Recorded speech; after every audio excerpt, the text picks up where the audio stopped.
In the freezing silence of the Appalachian forest, a police officer and his loyal K-9 stumbled upon a sight no one was meant to see. A weathered wooden crate wedged in the roots by the creek. And inside, tiny fists pounding, a child's cry echoing through the mist, Briar Hollow sat low in the Appalachian foothills. Winter ruled without mercy. The sky was dull pewter, the air sharp enough to sting the lungs. Along the outer edge of town, Sycamore Creek moved beneath a crust of ice, slow and dark. Ethan Cole walked the trail with the steady rhythm of habit. At 42, his body carried the wear of both time and grief. He was lean but broad-shouldered, his dark hair close-cropped and flecked with silver. His gray eyes, steady and watchful, scanned the fog. A thin scar traced beneath his left brow, a mark from a crash he never forgot. He wore a forest green patrol jacket, zipped to the throat. Every movement carried purpose. At his side moved Shadow, a 5-year-old German shepherd bred for work and built for loyalty. His black saddle of fur gleamed even in dim light. His ears stood tall, swiveling to each sound, his amber eyes bright with alertness. Shadow had once been trained for search and rescue before the program collapsed from budget cuts. Since then, he had become Ethan's constant companion. Ethan spoke into the radio, his voice even. Unit 3 to dispatch on Sycamore Trail. Conditions clear. Mara Jensen's voice crackled back. Copy, Unit 3. Keep an eye on that creek. Ice is slick. Shadow froze, his body stiffened, ears pricked, muscles tight as wire. A low bark broke the silence. Ethan stopped, instincts alert.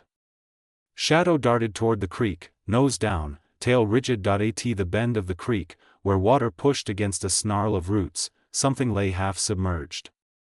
It was a wooden crate wedged against the bank. At first glance, it looked like debris.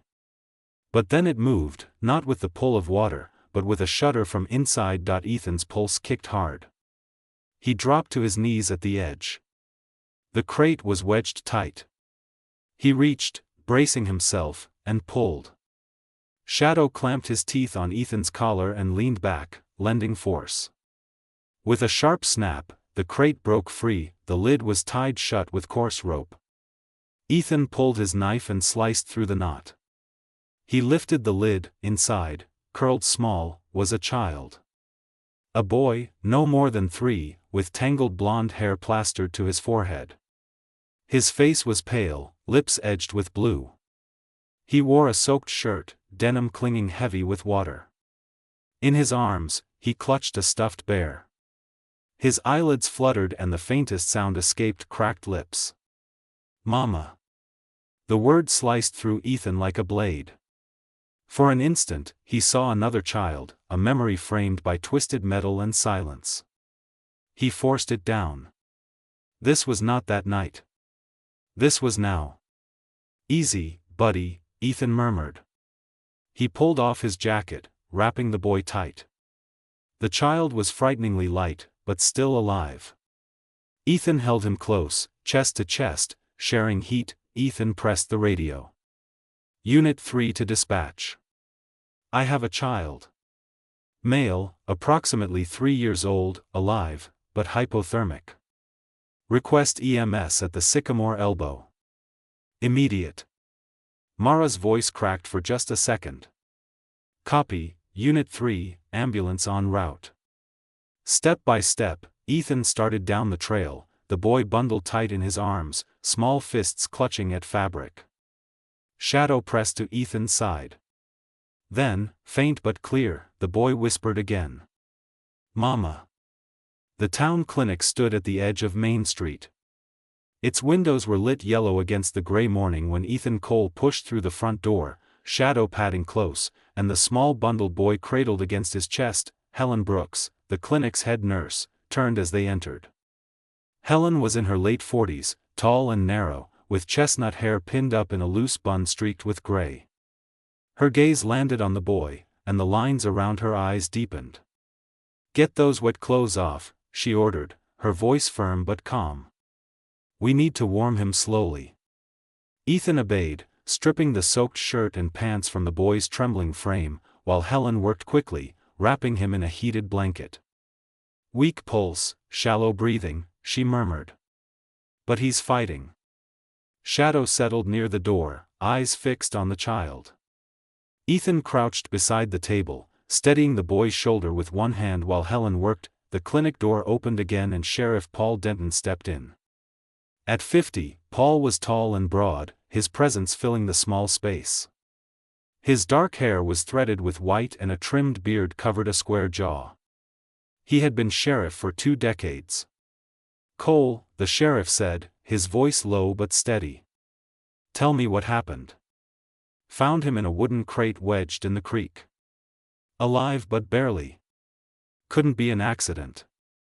Someone put him there." The sheriff's jaw tightened. "Any sign of who?" "Not yet," Ethan replied. "But it wasn't random. Rope was tied tight. Whoever left him didn't want him found." Minutes passed in tense quiet. The boy stirred faintly under the blanket, eyelids flickering. Ethan leaned closer. The child's lips parted. A whisper escaped, barely audible. "Mama." "We'll find out who did this," Paul said finally, his voice edged with steel. "No one leaves a child like that in my county." The snow had lightened to a thin drizzle of flakes by the time Ethan stepped out of the clinic. Sheriff Paul Denton followed. Inside the clinic, Helen remained with the boy while Denise phoned the ambulance crew. Paul drew his coat tighter. "We need the crate," he said. "That's evidence." Ethan nodded. "It's still by the creek." Frank Delaney arrived not long after, his old pickup grinding to a stop. At 46, Frank was the county's crime scene technician. He was tall but lean, with sandy brown hair and a trimmed goatee. Together they headed back to the creek, Shadow weaving ahead in tight arcs. The crate was still there, tipped on its side where Ethan had left it. Frank knelt, brushing snow from the wood. "Old orchard crate," he said. "But the slats look newer, like someone reassembled it." Shadow let out a low whine, his nose pressed against the mud beyond the roots. Ethan followed.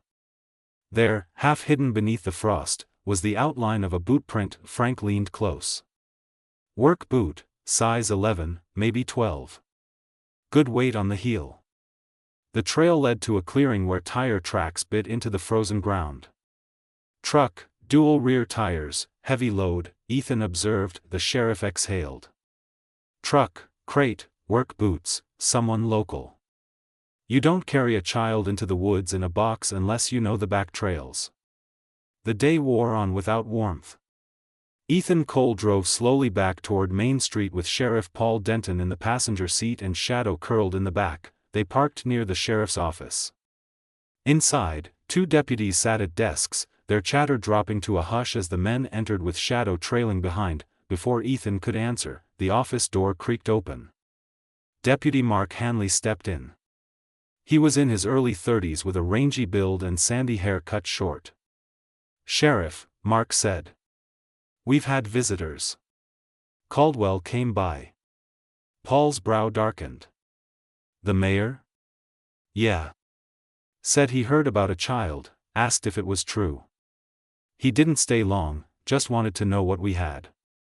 Mayor Richard Caldwell was a man everyone in Briar Hollow knew. At 56, he carried himself with polish. Tall, broad-shouldered, his salt and pepper hair always neatly trimmed. His suits tailored even in a town where flannel ruled. People said he had once been kind, but after his wife's death, he had grown harder, hungrier. Paul grunted.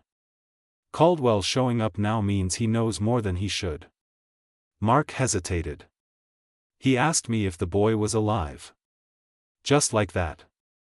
"Not if we found anyone, not what happened. He wanted to know if the boy survived." Paul finally spoke. "We'll keep it tight. Evidence stays between us, Frank and Helen. No leaks."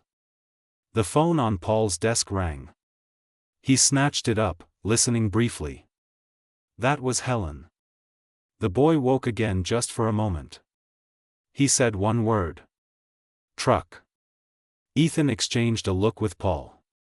Red truck, Ethan murmured. Paul nodded. That narrows it. Caldwell's contractors, they've all got red work trucks. Shadow rose, padding closer to Ethan. Then we follow the trail, he said. Wherever it goes. The storm that had threatened all morning finally broke by nightfall. Ethan Cole tightened his patrol jacket and drove slowly up the logging track. Shadow stood in the back seat, ears pricked, body leaning forward. He reached a small clearing. A dark cabin stood against the slope, its roof sagging beneath the weight of snow. The tire tracks ended here, fresh and cutting clean through the white. Ethan stepped out, Shadow immediately at his side. They approached the cabin. A pair of work boots sat by the door, coated in mud. The tread matched the chevron pattern Frank Delaney had cast earlier. The door creaked open. A man stepped out, broad through the chest, his beard dark and unkempt. His eyes bloodshot. "What the hell you shining that light for?" he barked. "Evening," Ethan said. "Ethan Cole, Briar Hollow Police. Mind telling me what you're doing out here?" "I live here." "Ain't that against the law now?" "Not against the law," Ethan replied. "But I've got questions about a truck. Red dual rear tires. You know anything about that?" From inside came another sound. Movement. A thinner man appeared in the doorway, wiry, with a long, narrow face. His eyes were quick, restless. "You got a warrant?" the broad man said. "Otherwise, I think you best get back in that cruiser." Ethan held his ground.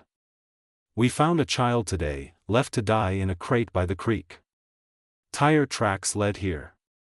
So unless you want this place crawling with deputies by morning, you'd better tell me what you know." The wiry man shifted, muttering, "Told you it was too close. Should have dumped farther out." Ethan's hand dropped to his holster. Shadow's body stiffened. "Inside," Ethan ordered. "Now." They moved back into the cabin, Ethan following close. The room smelled of unwashed clothes and gasoline. Against one wall sat crates stacked 3 high, identical to the one Ethan had pulled from the creek. The broad man muttered under his breath. "We didn't kill him. Just moving cargo. Someone paid. We moved. That's all." "Who paid?" Ethan demanded. A noise outside drew everyone's attention. The crunch of tires on snow, headlights sweeping through the cracks. Another vehicle had arrived. The broad man's face went pale. "Not supposed to be tonight." The headlights cut across the cabin wall. A knock followed, sharp against the door. Ethan opened it. A woman stood framed in the stormlight. She was slight, bundled in a dark wool coat, her black hair tied back. Her face was olive-toned, striking in its quiet strength, but gaunt with fatigue. Her eyes, large and brown, flicked past Ethan and landed on the crates, then on the 2 men inside. They widened with recognition, then horror. "Where is he?" Her voice cracked. "Who are you?" Ethan kept his tone level. "My name is Isabel Moreno," she said. "I'm his mother." The words hung in the room. Ethan studied her. The slight limp in her stance, the lines of strain around her mouth, the way her hands clenched into fists. "I was told he was gone," she said, her voice dropping. "They told me my son was taken somewhere safe. But I heard whispers in town. A crate. A boy. Tell me he's alive." Ethan felt Shadow press against his leg. "He's alive at the clinic. Being cared for." Isabel's knees buckled and she caught herself on the door frame, breath shuddering out. Tears welled, but she bit them back. "I knew it," she whispered. "I knew they lied." Her eyes hardened as they shifted toward the 2 men. "You," she spat, pointing at the broad man. "You told Caldwell you would handle it." Ethan moved between them. "You're not laying another hand on her." The wiry man backed toward the crates. We didn't plan it. We were told to drop him where no one would look. Paid cash. That's it. Tell me everything, Isabel, Ethan said softly. Start from the beginning. She nodded once. I came to Briar Hollow 5 years ago. I worked cleaning offices, kitchens, whatever I could find. Caldwell offered me work at one of his storage yards. Said it was steady. Money. At first it was, but then he wanted more. Silence, loyalty. When I had the baby, he said no one could know. He called my son a complication. He told me my boy died at birth. But I knew. A mother knows. Her voice shook with fury. They took him from me. Caldwell told me if I asked again, I'd disappear, too. I stayed quiet. I worked. But every night, I prayed. Then this week, I heard women whispering near the store about a boy found by the creek in a crate. I knew it was him. Ethan felt the weight of her words. The puzzle began to lock together, the broad man snapped. You don't understand. Caldwell owns this town. Ethan leveled his gaze. They'll believe evidence. And I've got enough to start. Shadow barked once, sharp. Outside, the storm raged harder. Inside, the truth had broken through. Ethan turned toward her. We'll get you to him, but first you need to testify. Will you? Her answer was immediate. Yes, whatever it takes. The cabin seemed to hold its breath. Then came the sound. An engine grinding low, tires crunching slow over snow. The lights swept across the shutters again. Boots hit the snow. More than one set, Isabel whispered, it's them. The first man through the door was broad and barrel-chested, taller than Ethan by half a head. His face was hard angles, a crooked nose long since broken. He wore a heavy canvas coat, open enough to show a pistol strapped low on his thigh. His name was Jace Harland, Caldwell's enforcer. Behind him came two others. One was lean, mid-30s, hair shaved close. This was Owen Briggs. The last man was younger, barely past 20. His name was Kyle Murphy. Evening, Jace said. He scanned the room, his eyes settling on Isabel. Didn't expect to see you here, sweetheart. Caldwell won't like that. Isabel stood straighter. You lied to me. You told me my son was dead. Jace smirked. Easier that way. Then his gaze slid to Ethan. And you, cop out of his depth. Should have walked away when you had the chance. Not my style, Ethan said. The room snapped into chaos when Owen lunged first, reaching for Isabel. Shadow launched forward, a blur of muscle and teeth colliding with the man's arm. Owen cried out, staggering back. Jace drew his pistol, raising it toward Ethan. Ethan fired first, a clean shot that shattered the lantern on the wall, plunging the cabin into shadows. Shouts erupted. Ethan moved low, pushing Isabel behind an overturned table. Shadow released Owen long enough to regroup at Ethan's side. Jace fired blindly, the shot thudding into wood. Enough. Paul Denton's voice rang suddenly from the doorway. The sheriff had arrived with his revolver drawn. Caldwell's orders don't outrank the law. Ethan took the moment to move, circling toward Jace. You made one mistake, Ethan said. You underestimated the wrong dog. Shadow lunged again, knocking Jace off balance. Ethan tackled him hard, the pistol skidding across the floor. Paul trained his revolver on Owen. Kyle threw his hands up, dropping to his knees. The struggle ended as quickly as it began. Jace pinned beneath Ethan. Owen bleeding and subdued under Shadow's watch. Kyle whimpering in the corner. Paul exhaled slowly. We're hauling them in. Every one of them. Caldwell will know his grip slipping. Ethan looked toward Isabel. Her shoulders trembled, but her eyes were clear, lit by something fierce. Hope, Shadow padded back to Ethan, muzzle flecked with blood, but eyes bright, steady as ever.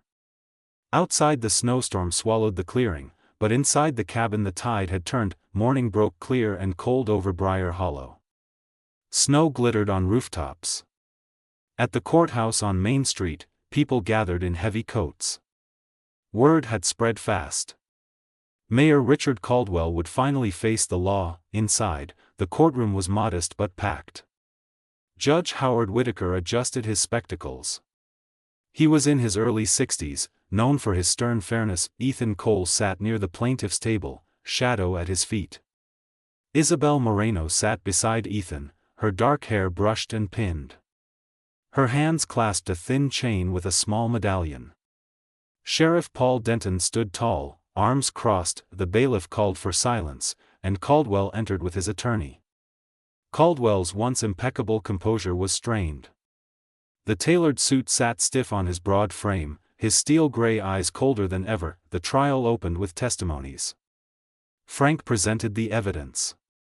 The reconstructed crate, the tire impressions, the rope fibers. Next came Isabel.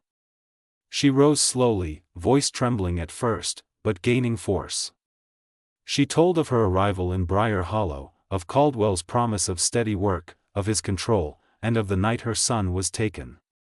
Tears streaked her cheeks when she recalled being told her child had died. "I knew it was a lie, and now I stand here because the truth has come back to me. My son lives." Then came the moment that stilled the room. Helen entered carrying the boy, wrapped in a soft blanket. His blonde hair shone under the light. He clutched his worn stuffed bear in one hand. Isabel gasped, covering her mouth, tears flooding anew. Ethan reached down, steadying Shadow. The boy reached out, tiny fingers brushing the fur on his head. Isabel knelt, arms open. The boy hesitated, then leaned into her embrace, whispering a faint but clear word. "Mama." Caldwell rose suddenly. "This is a circus. You think a tired nurse, a washed-up deputy, and a stray dog can undo 30 years of leadership?" Paul Denton stepped forward. "Not leadership, control. And it ends today." The jury deliberated only briefly. When they returned, the foreman stood. "We find the defendant guilty on all counts." Gasps echoed through the room. Caldwell's face blanched, then hardened into a mask of fury. The bailiff moved quickly, cuffs snapping around his wrists. Judge Whitaker's voice carried finality. "Richard Caldwell, this court sentences you to 25 years without parole. You abused power, endangered a child, and betrayed this community.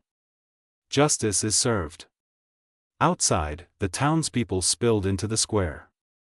Ethan stepped into the cold with Shadow pacing beside him.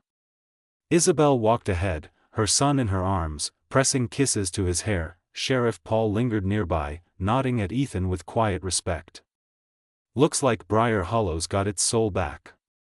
Ethan looked toward the church bell tower rising above the square. He felt Shadow's fur under his palm, the warmth grounding him.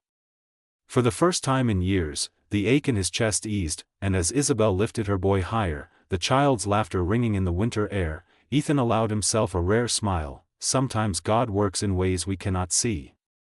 A lost child in the cold, a loyal dog who would not give up, a mother's prayer carried through the years. These are not just coincidences. They are reminders that miracles still walk among us. May the Lord bless you and your families with strength, peace, and the unshakable belief that hope always returns.